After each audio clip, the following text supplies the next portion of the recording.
Less than a month after I married a millionaire, he went bankrupt. Everyone called me the gold digger who struck fool's gold. I ignored them, handed him my entire life savings, and said, "I believe in you." We scraped by for 3 years. We were so broke that when my mom needed emergency surgery, his company couldn't even find the $30,000 to save her life. I watched my mother die. I hated myself for failing to get a loan, for not finding a way. But I never once thought to hate him. That changed when I saw an Instagram story from his company's retreat. The Cartier bracelet I'd wanted for years but never dared to buy? Julian Vance's beautiful secretary had a whole stack of them on her wrist. The Birkin bag sitting next to her? You have to spend over 30 grand on other items just to get on the wait list for one of those. Julian, about that 30,000, wasn't that supposed to be wired to your wife? Why did it end up as a bonus for Chloe?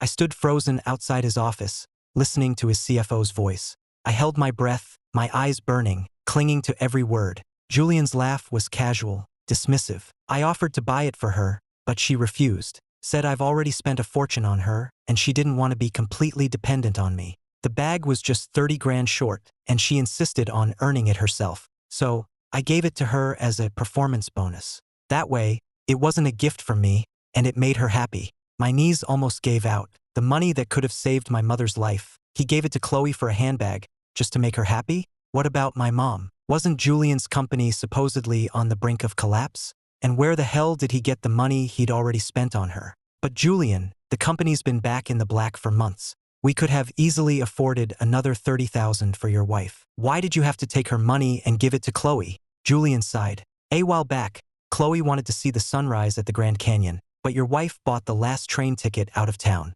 Chloe was heartbroken. Consider this payback. A bitter laugh escaped my lips. The day I bought that ticket was the day the hospital called to say my mom was dying. I didn't even tell him because I didn't want to distract him from work. Booking a ticket online is first come, first served. And somehow, because Chloe was a few seconds too slow, I owed her? Oh, Ava? What are you doing here?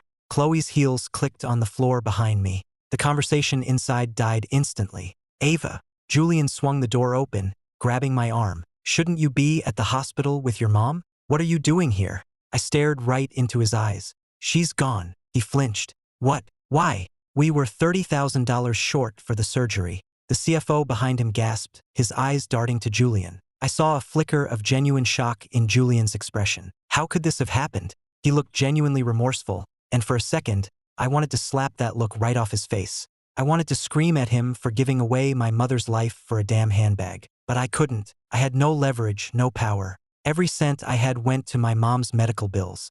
I didn't even have enough money left for a funeral. The substantial savings I once had, I gave him every last dime when his company went under. And now I had to beg this man, this liar, to pay for my own mother's burial. Seeing the tears streaming down my face, Julian rushed to wipe them away.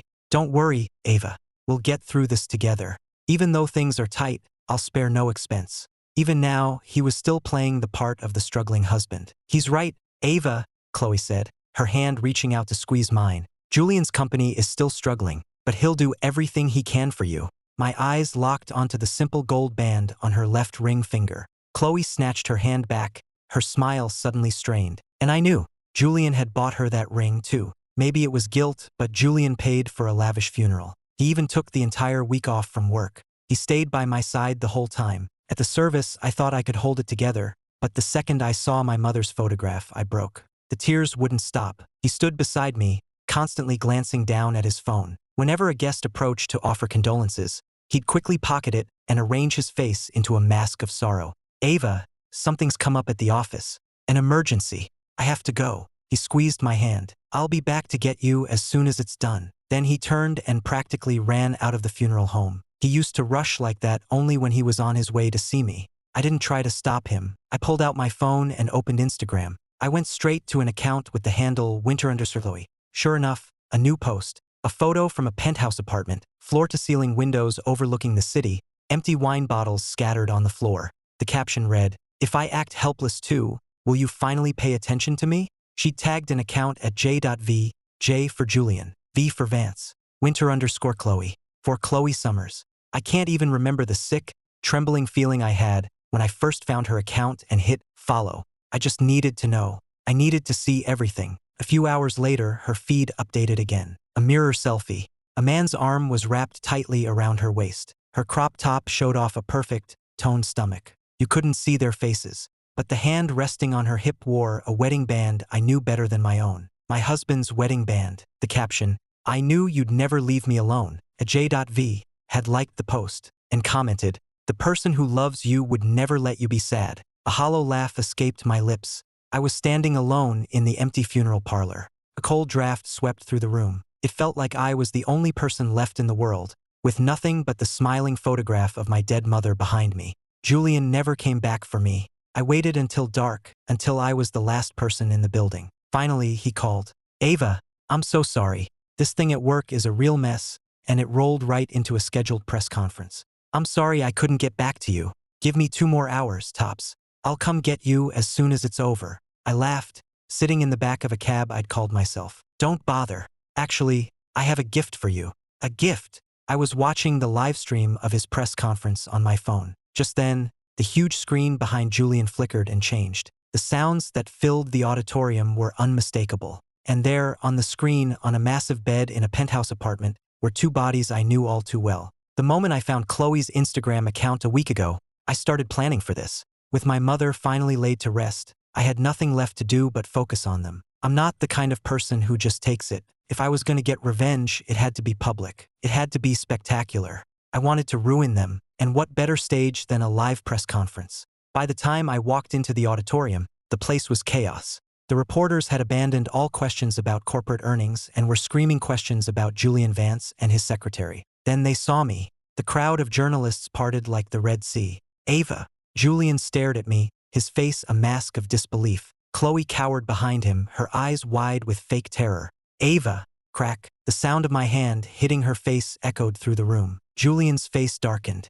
"Ava." Crack. I slapped him just as hard. He looked at me, utterly stunned. "That $30,000, I said, my voice dangerously low. "Who did you give it to?" His breath caught. "You know." Crack. Another slap. "Do you have any idea what that money meant? My mother would still be alive if you hadn't given it to her." At the mention of the woman who practically raised him after his own parents died, Julian finally looked down, silent. The reporters smelled blood in the water and surged forward. "Mrs. Vance, what $30,000? Can you tell us more? You want to know?" I signaled to the tech booth. The screen behind them changed again. "Then watch closely." I had spent the last week putting everything into a presentation. This $30,000 was supposed to pay for my mother's life-saving surgery. Instead, my husband gave it to his secretary so she could.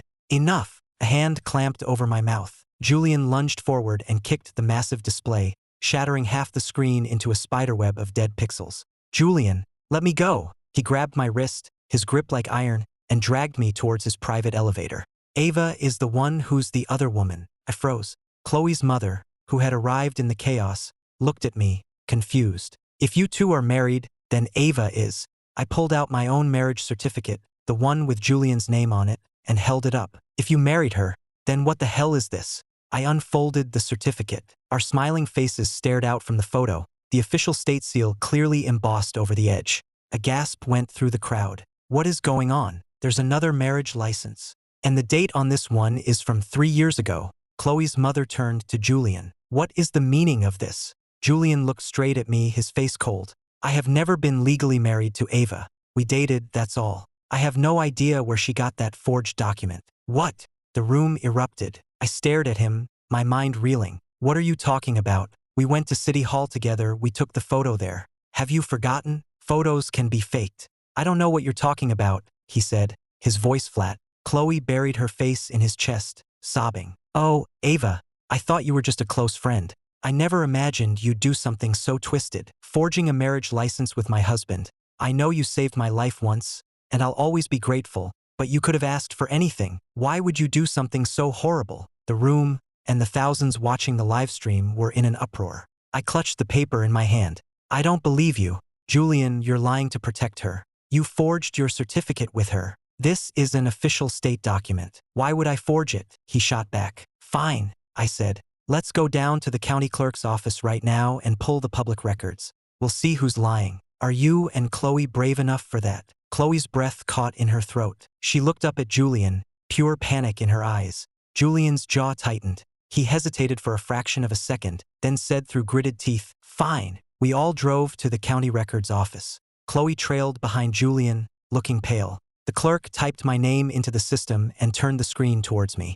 I'm sorry, ma'am. There's no marriage record for you here. I stared at the screen, then at the clerk. I pointed at my own chest. For me? That has to be a mistake. We came to this exact office. I got the license right here. Yes, ma'am. No record for Ava Carter. The clerk turned the monitor further. The system shows Mr. Julian Vance is legally married to a Ms. Chloe Summers. My legs gave out from under me. I grabbed the counter to stay upright. My marriage was a lie, but I remembered that day so clearly. The sun was shining. We were both wearing white shirts, smiling for the camera at what I thought was City Hall. I watched the clerk press the official seal over our photograph. How could it have been fake? You have to be mistaken. I swear we filed the papers right here. Ma'am, the system is the system, the clerk said, his patience wearing thin. But my protest was cut off by Chloe's wail. Mom, I'm so sorry I didn't tell you we got married. Chloe suddenly dropped to her knees in front of her mother. It's just, Julian's company was still in trouble then. I was afraid you wouldn't approve, so we got married in secret. I was going to tell you everything after the press conference. I swear. Her mother just stared at her, completely stunned. Julian knelt beside Chloe. Ma'am, it's all my fault. I was ashamed of my business failing. I didn't want Chloe to be ridiculed for being with me when I had nothing. It wasn't fair to her, making her keep our marriage a secret for so long. But going through that hardship together made me realize, without a doubt, who I was meant to spend my life with. Everything I've done since then, rebuilding my company, it was all to give her the life she deserves. All I ask is for your blessing and the chance to take care of her forever. Chloe's mother looked from one to the other, clutching their marriage license. So this is real? Julian looked up, his face a picture of sincerity. Ma'am, I did have a relationship with Ava, but the year my company went under, she left me. He even managed to choke back a sob. I couldn't believe what I was hearing. Julian, what are you talking about? He turned to me, his expression hardening. Am I wrong? He scowled. After I lost everything, Chloe was the one who stood by me, not you. The only reason I even let you back into my life was because you once saved Chloe's. I felt I owed you that much. You were in my house, in my life, as a favor to her. And instead of being grateful, you pull a stunt like this, forging documents to try and ruin our lives. I gripped the counter, just trying to stay on my feet. The crowd of reporters was murmuring, the narrative already set. So she's just a gold digger. Left him when he was broke, and now that he's rich again, she comes crawling back to cause trouble. What a piece of work. Miss Summers stood by him through the worst of it, and this woman shows up to steal her happiness and sick an online mob on her. Thank God for that marriage license, or Chloe's life would be ruined. The nerve. No, that's not what happened, I stammered, gritting my teeth. I never. Crack. A sharp, stinging slap hit my face. It was Chloe's mother, her face twisted with rage. I can't believe you're this kind of person. After your mother died, I actually felt sorry for you. At the mention of my mother, I saw a flicker of something, pity, in Julian's eyes, but it was gone in an instant. I thought my daughter had betrayed the woman who saved her, she screamed. But you're the one who's the monster. You tricked me into hurting my own child. You used me to attack her.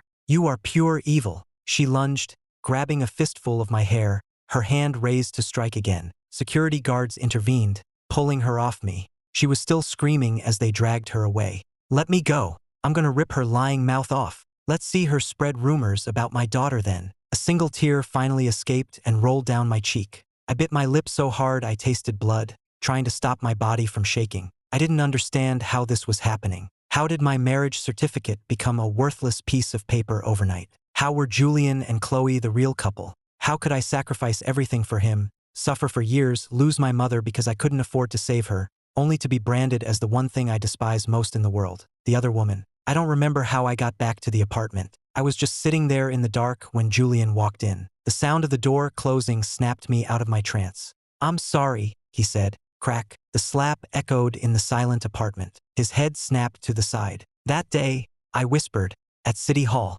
It was all an act, wasn't it? He didn't even look at me. Yes. Why? I asked, my voice shaking. Because by the time our wedding day arrived, I was already in love with her. But you said you couldn't stand her. You called her incompetent, a liability I'd forced on you. He was quiet for a long moment before sighing. People change, Ava. The tears I'd been holding back started to fall. At first I did, he admitted. But then I learned about her past. growing up with that stepfather, always afraid of being hit or screamed at or worse. He sighed again. It explains why she's so eager to please, why she struggled with basic office tasks. It wasn't her fault. Her life has been hard enough. I wanted to protect her. Couldn't believe it. I was the one who protected her. I was the one who pulled her away from those thugs in that alley.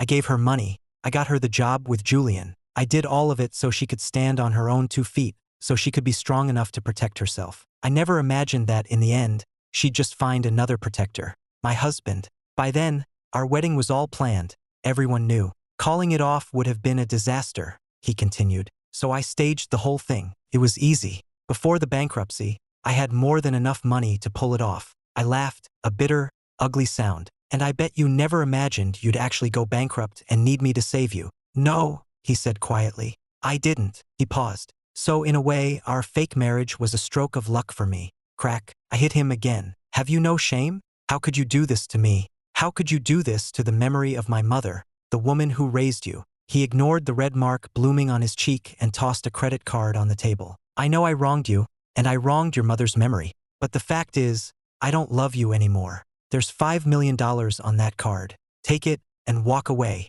He slid a document across the table. It was an NDA, a legal agreement stating I would never contact or speak about Chloe Summers again. The penalty for breaking it would be a lawsuit from his army of corporate lawyers.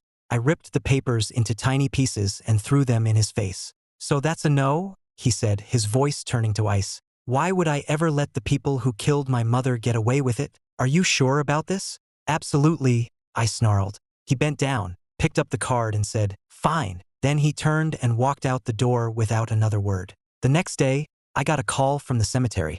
Ma'am, I'm sorry to inform you, but the plot where your mother is buried has been purchased. You'll need to come and arrange for the disinterment and removal of the casket. When I got there, bulldozers were already clearing the land. My mother's casket was just sitting on the dirt off to the side. What are you doing? You can't just dig up a grave. Who authorized this? The site foreman sneered at me. This land belongs to Mr. Vance. He decided he doesn't want it to be a cemetery anymore. He wants to build a private park for his wife. You got a problem with that? I opened my mouth, but no words came out. He was right. Julian owned the land. I had no rights here at all. I looked at my mother's casket, bit my lip, and turned away. The priority was finding a new plot, getting her properly buried again. But even the cheapest plots were $20,000 plus fees. Asking Julian was out of the question. I started applying for loans. Every single application was rejected. I tried payday lenders, even looked into high-interest private loans. Nothing. I called an old friend who runs a lending firm,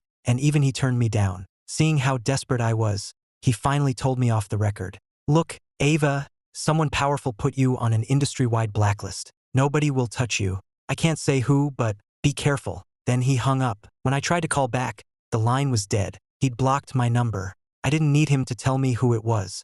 Only Julian would be this cruel, this thorough. I called him directly. When I accused him, he didn't deny it. After a brief silence, he just said, my offer still stands. Julian, your parents died when you were a kid. My mother took you in. She raised you. You wouldn't even be alive today if it weren't for her. He said nothing. Do you understand what you've done? You desecrated her grave. That's something people do to their worst enemies. And you did it to my mother. For Chloe. A long silence stretched over the line, followed by a heavy sigh. I know it's extreme, Ava, but I have to protect Chloe's future. Just sign the papers, and this all goes away. I felt my teeth grind together.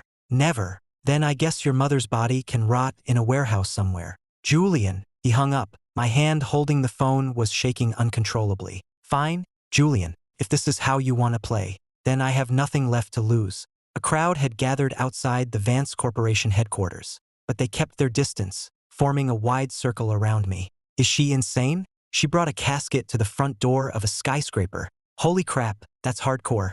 This woman is unhinged. Just then, Chloe arrived for work. She saw the scene and recoiled. Ava, what in God's name have you done? I just stared at her, my expression like ice. She gasped, turned, and fled back into the building. Moments later, my phone rang. It was Julian. Get that casket out of here. How dare you disrespect your mother's memory like this? Weren't you the one who said she could rot in the street? I thought the lobby of your headquarters had a nice ring to it. You've lost your mind. No, you lost yours. You're the one who desecrated the grave of the woman who raised you, all for that girl. He hung up. A few minutes later, police cars arrived. They took me and the casket down to the station. Julian and Chloe were brought in to give statements as well. But it didn't matter. I had achieved my goal. My little protest went viral. While the story was trending, I released the presentation I'd prepared, the whole story with receipts. It blew up online. The comments were insane. Okay, even if you believe Ava is the other woman, her mom literally raised the guy. You don't dig up your foster mom's grave to make your wife happy. That's sick. People only desecrate graves for blood feuds, not for benefactors, another wrote. And she's not even the mistress. He faked a whole marriage. She's the victim here. What a scumbag. He used her money to rebuild his empire and then does this to her. Note to self, next time I get married, run a background check on my own marriage license. LMAO. It wasn't just online. Chloe was too terrified to leave her apartment. I had included the story of how I'd saved her in that alley and how my leg had been broken in the process. Someone started an online fund to pay someone to break her leg in retaliation. A week later, a courier delivered an envelope from Julian. It was a court summons. He was suing me for libel, slander, and endangerment. I knew I had no chance of winning. Julian's legal team was legendary. They were sharks. He only hired lawyers with a perfect win record.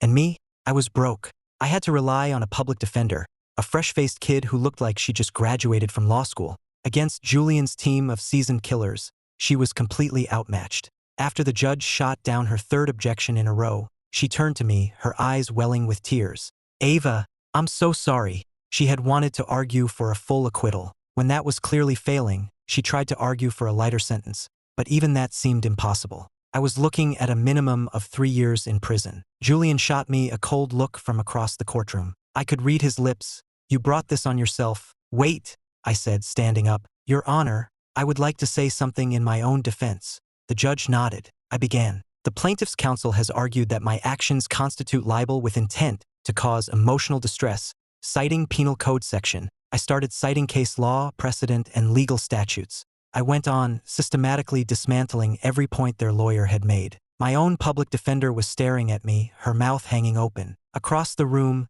Julian and Chloe looked utterly stunned. That concludes my statement, I finished. I saw a flicker of panic on the face of Julian's lead attorney. They had come prepared for a rookie public defender, not this. They had completely underestimated their opponent. They never calculated that I knew the law. Ava, how did you know all that? My lawyer whispered, her eyes wide. I just smiled at her and turned my attention back to Julian's lawyers. They were scrambling, flipping through their notes, but they had nothing. Your Honor, I said, pressing my advantage. Based on the evidence presented, I argue that the true perpetrators of conspiracy, fraud, and malicious infliction of emotional distress are the plaintiffs, Mr. Vance and Ms. Summers. Julian gritted his teeth. Because of the intense media scrutiny, the judge ordered a full investigation before sentencing. The verdict came down 2 weeks later. The court ruled that my marriage to Julian was a fraudulent contract, a unilateral deception on his part. All charges against me were dropped. Julian and Chloe, however, were both sentenced to prison time for fraud and perjury. As they were led away, Julian looked at me, his face a mixture of fury and disbelief. When did you learn to do that? The law? I looked at him, standing in the defendant's box. You don't remember? When you were broke and couldn't afford a lawyer for your company, I went to law school at night. For you. He froze. The sentencing was being broadcast live, and the internet exploded. The live chat was flying. OMG, Ava went to law school for him, and he forgot. If a woman loved me that much, I'd give her the world. This guy had a queen and threw her away for a two. So let me get this straight. A pretty girl cries about her mean stepdad and he ruins his life for her? My childhood sucked too. Where's my millionaire simp? He's just a cheater looking for a noble excuse. It's that simple. Julian just stared at me, his eyes turning red. Ava, I'm so sorry, he stammered. I can't believe I forgot. I regret everything. You don't regret it, I said, my voice cold. You just regret getting caught. He just lowered his head, tears in his eyes. I'm sorry. As I walked out of the courthouse, a familiar figure was waiting by the door. It was Chloe's mother, her eyes red from crying. Ava, I am so sorry. I didn't even break my stride. I just walked past her. The court awarded me a massive settlement from Julian's company. My mother was finally laid to rest, this time in a place no one could ever touch. I used the money to start my own business, and I discovered something. Without Julian holding me back, I was a much better CEO than he ever was. By the time Julian got out of prison, my company was bigger than his had ever been. He tried to call me a few times. I always hung up before he could finish his first sentence, then blocked the number. He'd lost touch with Chloe years ago. He heard her reputation was so toxic that she ended up as a sugar baby for some old security guard. The girl who claimed she wanted to earn it herself was now smiling for a living. Julian had to laugh at his own stupidity. He had actually believed she was some kind of strong, independent, gentle soul. A woman worth throwing everything away for. How pathetic. He had forgotten the one person who had built him up from nothing. And worse, he had desecrated the grave of the woman who had been a mother to him. He looked up at the massive digital billboard in Times Square. My face smiled down at him, the face of my company. He gave a weak, bitter smile, then turned away, a hunched figure in ragged clothes, disappearing into the crowd. "Mommy, that homeless man looked familiar," a little girl said, tugging on her mother's coat. "He looked like that famous CEO from the news." "Don't be silly, sweetie," her mother replied. "A man like that would never end up on the streets."